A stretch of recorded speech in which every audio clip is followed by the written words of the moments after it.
출애굽기는 창세기의 마지막 부분인 요셉 사후 약 400년 후에 이스라엘 민족들의 애굽 탈출기입니다. 1장 일파만파. 애굽 바로왕의 이스라엘 민족의 번성을 막으려는 탄압이 일파만파로 남아 학살에까지 이름. 2장 이별장. 남아 학살령 속에서 살아남은 모세는 잘 있거라 나는 간다. 이별의 말도 없이 가족, 애굽 왕궁, 민족과 이별, 미디안 땅으로 망명. 3장 상상 외. 모세가 시내산 아래서 양을 치던 중 불붙는 가시된 불 속에서 하나님의 음성을 듣지요. 바로왕의 학정 가운데 있는 이스라엘 민족을 인도해내라. 상상 외에 명령 앞에 모세가 답합니다. 내가 누구간데 바로 앞에서 이스라엘 민족을 구원해내리이까. 4장 사명 받들어. 하나님의 기적을 체험받은 모세는 하나님의 사명 받들어 애굽의 바로왕 향해 발걸음을 내딛습니다. 5장 어찌하려고. 모세가 바로왕 앞에 가 하나님의 말씀 전하자 바로는 이스라엘 민족에게 더욱 가혹한 노역을 시킴. 모세는 하나님 앞에 부르짖습니다. 어찌하려고 나를 보내셨습니까? 6장 육두문자. 모세로 인해 노역이 가중되자 그 동족들이 모세의 말 듣기는커녕 육두문자로 모세를 배척. 7장 지팡이 기적. 지팡이 던지니 뱀이 되고 지팡이로 하수를 치니 애굽 온 지역이 피재앙. 8장 팔딱개구리 재앙과 빨아먹는 이와 파리 재앙. 9장 쿡콕 몸속을 파고드는 악질과 독종 재앙. 그리고 쿵 떨어져 곡식 해치는 우박 재앙. 10장 시꺼멓게 하늘 덮으며 날아드는 메뚜기 떼 재앙과 시꺼먼 흑암이 애굽 전역 덮는 흑암 재앙. 11장 10번째 일어날 재앙 곧 장자 재앙 예고. 하나님께서 바로왕을 강팍게 함으로 9재앙을 만나고도 그 재앙이 해소되면은 여전히 이스라엘을 내보내지 않다가 10번째 장자 재앙을 만나고서야 내보낼 것이라 하나님께서 예고. 12장 10번째 이적. 애굽의 장자 재앙이 임하자 바로왕이 이스라엘 민족을 해방시킴. 피바른 이스라엘의 장자는 천사들이 피를 보고 넘어가 치지 않으므로 이날이 유월절. 이 속에 세상죄를 짊어지고 죽으실 예수님이 계시되어 있습니다. 13장 십상은 상태에 맞게 역사한다는 뜻. 하나님은 이스라엘 민족의 13장 심성이 완고하여 하나님에 대한 믿음이 없음을 알고 십상 그들에게 적합한 훈련을 시키고자 블레셋으로 가는 길에서 돌려 홍해 앞으로 인도. 14장 쉽사리. 이스라엘이 홍해에 갇혔음을 알고 바로왕이 이스라엘을 사로잡으려 기병대와 함께 추격. 여기서 하나님은 홍해를 갈라지게 하는 기적을 베풀어 이스라엘로 쉽사리 홍해를 건너게 하고 바로왕과 그 기병대는 홍해 수장되게 함. 15장 신나는 오페라송 열창. 홍해 기적 체험 후 이스라엘 민족 신나는 오페라송 열창. 16장 신령한 양식. 이스라엘 민족 눈앞에 닥친 고난 앞에 하나님 믿지 못하고 원망불평. 하나님은 모세 통해 하늘에서 신령한 양식 만나를 내려 먹이심. 17장 십자가 치게되니 여호수아가 아멜렉과 리비딤 산골짜기에서 싸우는데 모세가 지팡이 잡은 손을 치겨들고 부르짖어 기도하면은 여호수아가 이기고 모세의 손이 내려오면은 지게 되는 것을 아론과 훌이 보고 모세의 손이 내려오지 못하도록 붙들어 아멜렉을 이기고는 단을 쌓고 여호와 니시 곧 여호와는 깃발이라 불렀으니 지팡이는 십자가의 모형입니다. 18장 신통한 판단. 모세 한 사람이 백성들의 송사 문제를 담당하느라 쩔쩔매는 것을 그 장인 이드로가 보고 신통한 판단 지도자들을 세워서 그 재량에 따라 이를 분담해서 처리하도록 한 것입니다. 19장 시뻘건 구름 속에서. 모세는 시내산에 올라 시뻘건 구름 속에서 십계명과 율법을 받았습니다. 20장 잊지 말라 십계명을 지켜야 할 것을 당부합니다. 21장 이 일은 보응의 율법.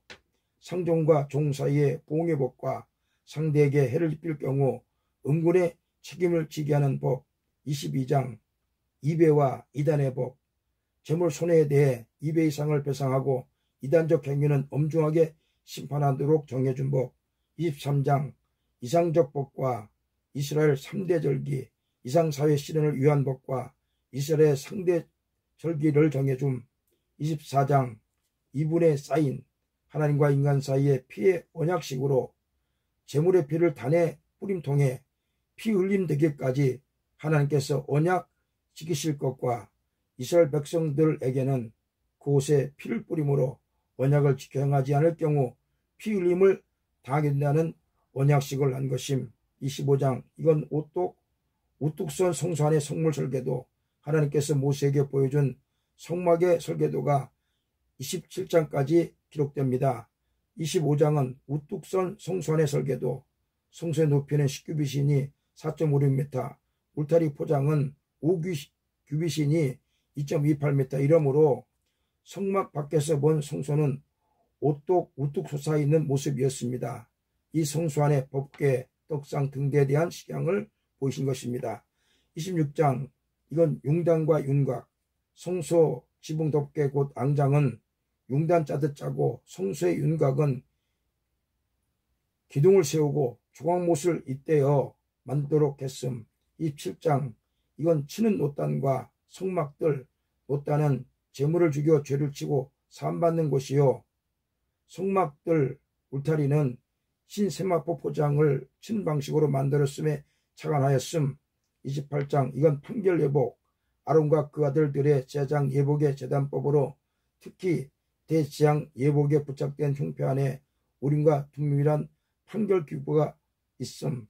29장 이 구간은 제사장 위임식, 제사장 위임식에 대한 법으로 이 속에 세상죄를 이구, 지구가는 예수 그리스도가 계시되어 있음. 30장 상공 향하는 성물, 분향단, 물두멍, 향제조법으로 이 성물은 하늘 향해 김이나 연기로 올라가는 특성이 있어 상공 향하는 성물이라 한 것임. 31장 성막 일꾼들 부름, 성막에 대한 설계도 및 제사장의 섬김에 대한 법의 말씀을 마치고 이 성막과 성물들을 제작할 성막의 일꾼들을 부르셨으니 그 중요한 두 인물은 부사렐과 오홀리압. 32장 서리빨 진노, 25장으로부터 31장의 말씀을 받느라 모세는 40일 40야를 시내산 꼭대기에 있었습니다.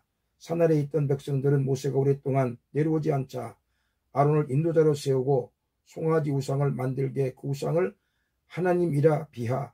이 사건은 하나님의 서리빨 같은 진노를 불러일으켜 32장 3,000명의 이반자들이 죽임을 당합니다. 33장 선두에서 하나님께서 모세에게 선두에서 인도하지 않겠다고 하자 모세의 간청으로 하나님은 뜻을 돌이키시어 선두에서 인도할 증표를 보여주십니다. 34장 새로 만든 사각돌판, 하나님 모세에게 새로 만든 사각돌판을 가지고 올라오게 하지요. 이 돌판에 십계명을 기록해 주시고 34장 3대 사원의 절기를 지키라 당부. 모세가 돌판을 가지고 산 아래 백성들에게 내려오는데 모세의 얼굴에 광채가 나 백성들이 그 얼굴을 볼 수 없을 정도였으니 모세는 34장 세 사람의 모습이었습니다. 35장 셋업은 영어로 건립한다는 뜻. 하나님이 보여주신 시향대로 성막을 건립하는 말씀입니다. 36장 성막의 융단과 윤곽, 26장에서 보여주신 시향에 따라 성막의 덮개를 융단 짜듯 짜고 성소벽을 세우므로 성막의 윤곽이 드러납니다. 37장 성소의 치장, 성소 내 성물에 대해 제조하며 치장. 38장 성막 필드 곧 성막들에 배치될 성물 치장. 39장 성의 구비와 성막 구축, 성의 제조를 마침으로 마침내 성막 구축 역사가 완성됨. 40장 사시는 하나님께 성막 봉헌, 출애굽 제2년 종월 초 1일에 성막을 세워 사시는 하나님께 성막 봉헌함으로 하나님의 영광이 구름기둥 불기둥으로 함께합니다. 주님의 은혜가 출애굽기 편을 통해 임하시기를 주님의 이름으로 축원드립니다. 아멘.